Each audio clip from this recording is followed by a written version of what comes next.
My name is Victoria Stewart Myers, and this is my video presentation for instructional strategies for divorced learners. And this is my lesson plan presentation for Visual Arts 1, Grade 9. The lesson today is called Line Drawing, and we're going to be working with patterns. The Virginia State Standards are A1-1. The student will apply creative thinking to original artistic works, communicate personal ideas in works of art by selecting media and incorporating appropriate elements of art and principles of design. And A1-12, the student will select and apply elements of art and principles of design to communicate meaning in works of art. And the anchor standard number 1 is generate and conceptualize artistic ideas and work. So for this lesson, your resources are going to be 11 by 16, or this is 12 by 17 size paper, drawing paper, watercolor paper, whatever.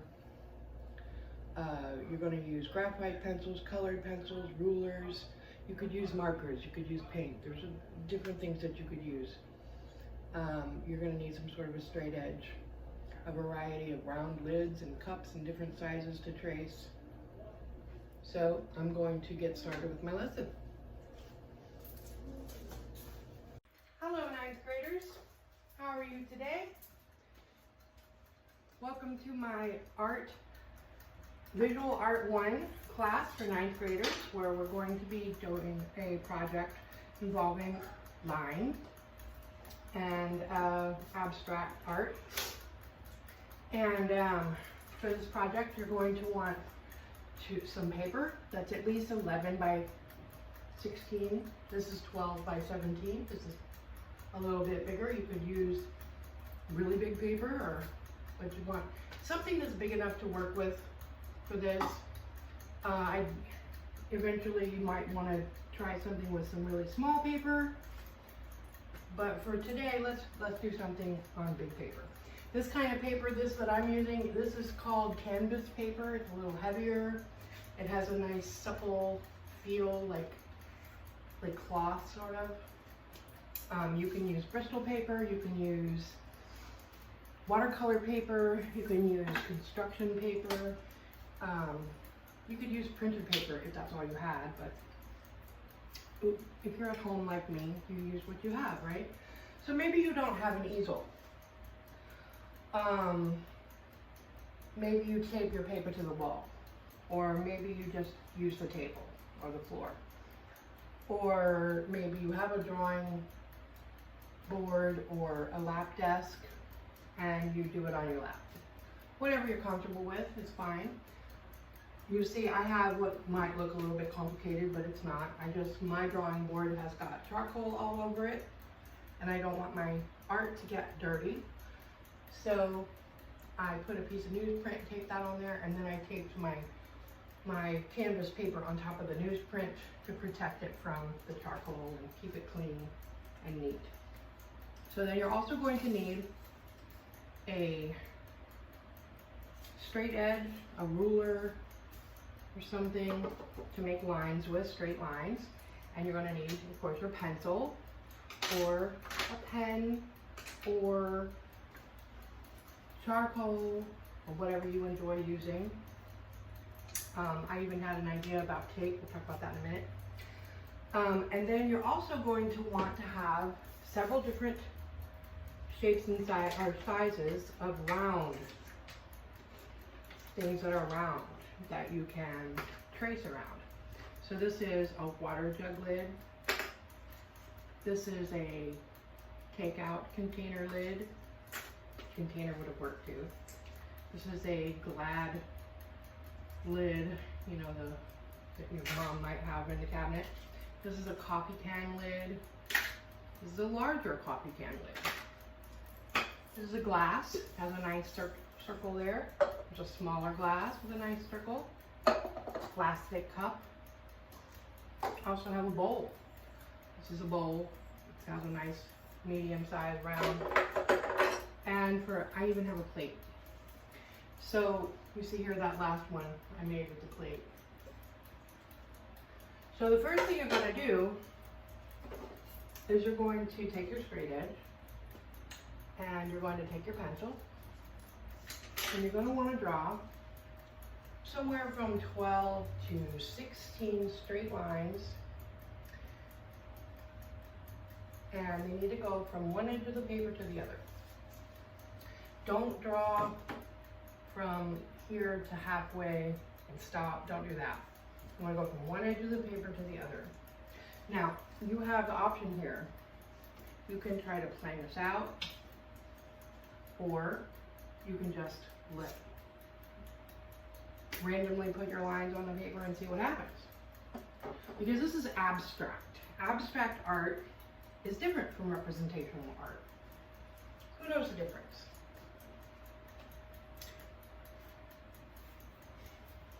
So representational art is when you make a piece of art, whether you paint it or draw it, sculpt it, it's going to look like something that people recognize and understand. So you might draw a picture of a cat. That would be a representation of a cat, because obviously it's not a real cat. Or you might draw a flower or a leaf or a flame, a cloud, a sun, a bed, a chair, a house, anything that people would look at and know what it is, or that would be representational art. And what we're doing today is, while it may end up reminding different people who look at it, it might remind them of something or some other thing. This is just abstract. So when our brains look at anything that has missing pieces, we fill in the missing pieces. So you might look at that and you might think that looks like soap bubbles, or you might think that it looks like space. There's all kinds of things you might think it looks like, but it was random. I did that completely randomly. So after I took my lines and I crossed them. I did them straight across, I did them perpendicular, I did them parallel, I did them in every different direction. And then I took my circles and I put circles on there.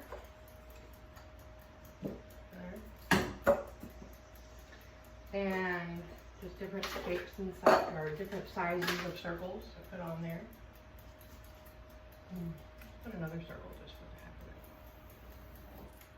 You want to trace these circles carefully because you want to hold them tight so they don't shift. Because you're making shapes is what you're doing. Okay, so then you're going to take your colors, whether you're going to use colored pencils or colored chalk or markers or paint, whatever you want to use, and you're going to color in different pieces. And you're going to look at this and you're going to notice that now you don't just have straight lines and circles, now you have shapes. So look, here's a tiny, tiny little triangle right here. So I'm going to color that one purple. And here is a great big space, but it's not a rectangle because it has curves in it from the circle in here. And then it gets interrupted by another circle in there. So that's a nice, interesting polygon shape.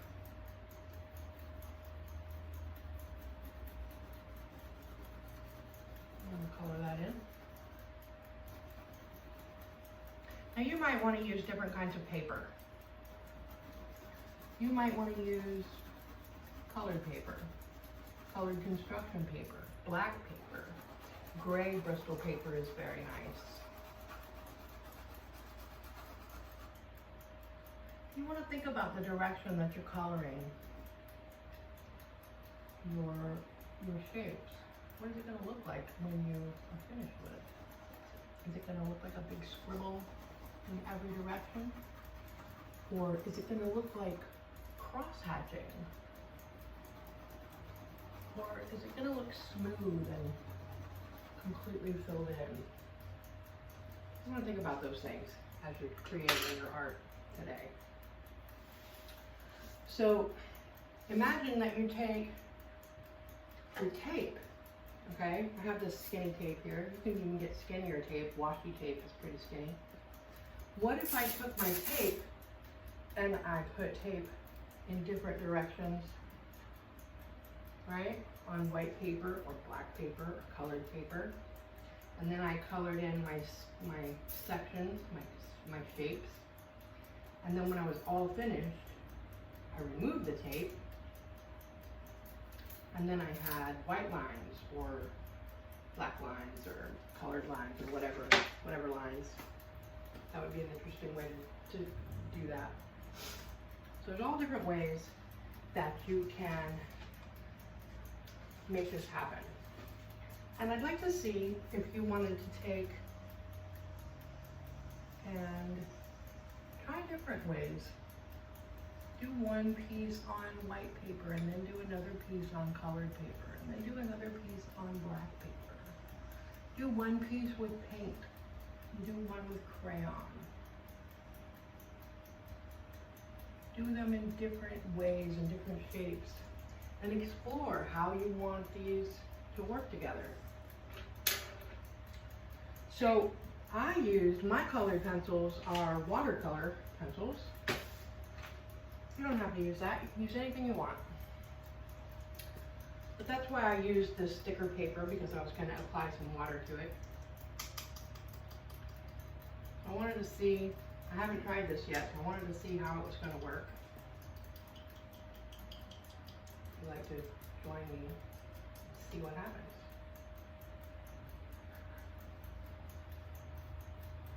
So I'm going to take, oops, uh-oh, I hope it's not going to drip. It's dripping. But that's okay. Drips are lines also. But this watercolor is really interesting. Now look, I have a brand new line there. Now that's what's really interesting to me about abstract, is that you might start with a plan, but it's probably going to change somehow. Watercolor is very drippy. Let me see if I can make this a little bit less drippy for the next one. Oh, look at that, that's interesting. It went down and then it followed the pencil line and it's curving this way.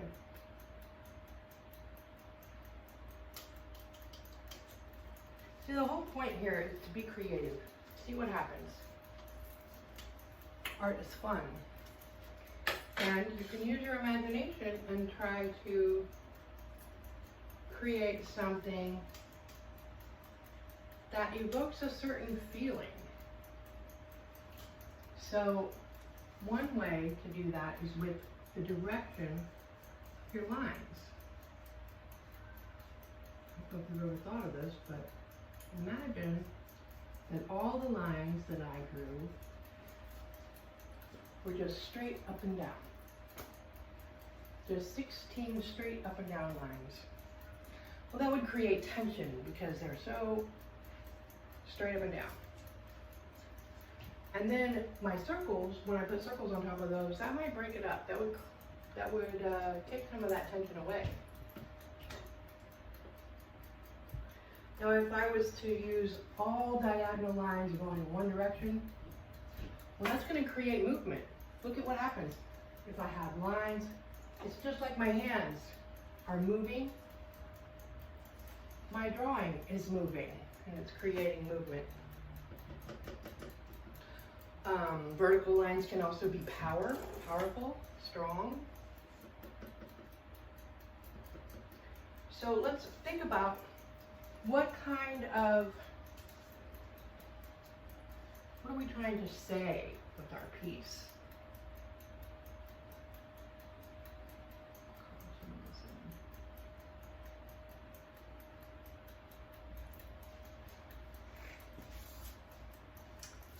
So I'm going to color in some more of these. And you can start working if you are clear, you don't have any questions. Go ahead, dive right in. See what you come up with. Now, if your paper has 16 lines and several circles in different sizes, then you are going to have completed the minimum requirements for this lesson.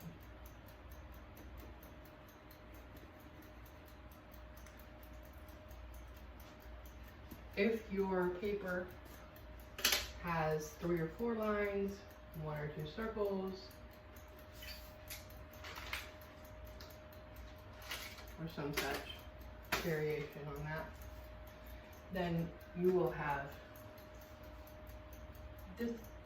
done a little less, or maybe a lot less, depending, than the expectations for this lesson. I'm going to start. I like these colors that I have, so maybe I won't use any different ones. Now, if you go the extra mile and you use colored paper, tape, paints, and you really get creative, then you will have done more than, you will have exceeded my expectations for this lesson. And then, so you'll have more points for that. More work is better points, right? And then let's say you want to go ahead and explore several different versions, whether you use the same materials or not, then you will have really done extra work. And extra work means extra points.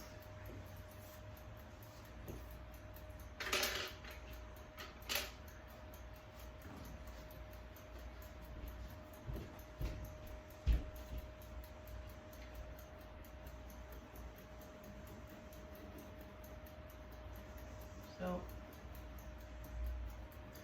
I want to see what kind of really fantastic creations that you can come up with today and enjoy it and have fun with it. Art should be fun.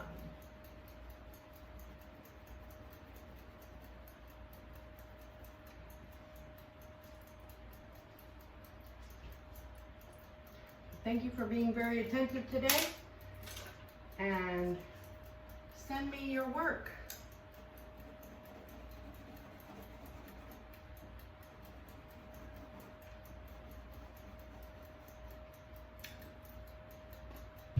You can email me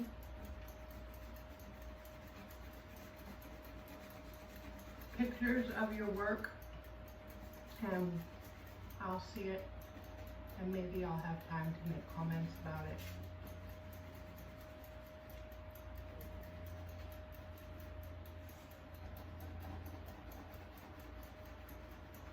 So, I'm going to finish this. Show you the end result.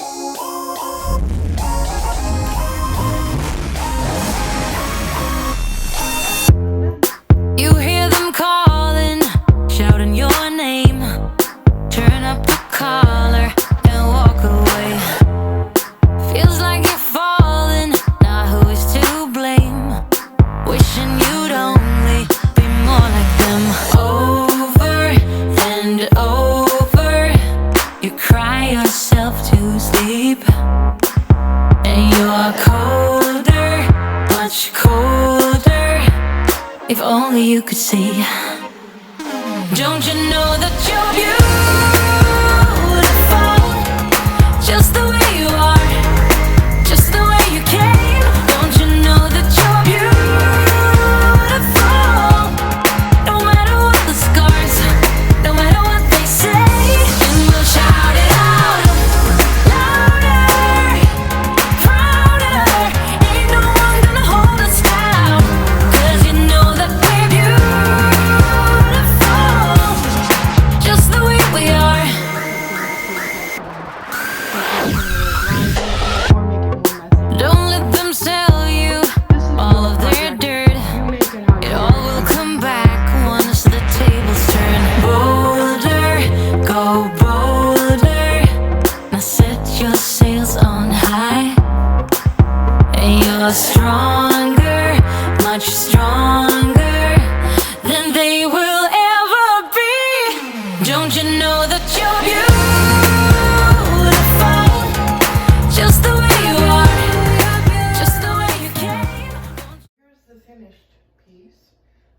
mounted it onto a piece of white handmade rag torn paper, and as you can see, it's dry now. When I had decided that I didn't like how it didn't look quite finished to me after I had finished putting all the colors on, so I decided to take a spray bottle and I just lightly, from pretty far away, just misted it a little bit, and that kind of helped the colors to transition to each other, kind of meld together a little bit, I think. And there's all kinds of different ways that you might want to finish your work. We are creating art, and so a couple of things to keep in mind while you're selecting your materials. So you'll want to use materials that are acid-free, because acid degrades your artwork. Tape that you mount with should also be acid-free, artist tape. If you go to an art store and ask for acid-free, they know what you're talking about. So, like Hobby Lobby. On the other hand, art for art's sake should just be whatever you want it to be, whatever materials you can get a hold of. And maybe it isn't going to last forever. Either way, I hope you enjoyed my lesson. Go and make art.